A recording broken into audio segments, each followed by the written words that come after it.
तर कल्याणमध्ये लव्ह जिहादचा धक्कादायक प्रकार समोर आलेला आहे। 15व्या वर्षापासून अत्याचार केल्याचा पीडित तरुणीने आरोप केलाय। ही तरुणी 18 वर्षाची झाल्यानंतर जबरदस्तीने सह्या घेत धर्मांतरण करण्यात आले।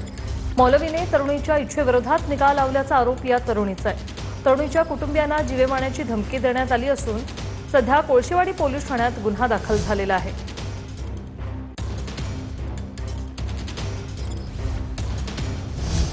तर मुंबईत मृतांच्या नावावर बांगलादेशी घुसखोरांचं मतदार यादीत तब्बल 5.25 लाख मृत मतदार असल्याचं किरीट सोमय्या यांनी म्हटलंय। किरीट सोमय्या यांनी धक्कादायक आकडेवारी उघड केलेली आहे।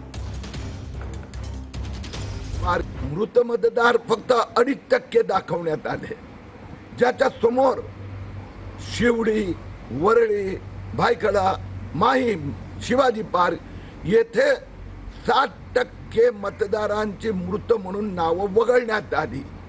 ह्या बांगलादेशी मुस्लिम मायग्रंट लोकांना मृत मतदारांची नावं पण मतदार यादीत राहिली आहे, त्याची चौकशी व्हावी अशी मागणी आम्ही निवडणूक आयोगाकडे केली आहे।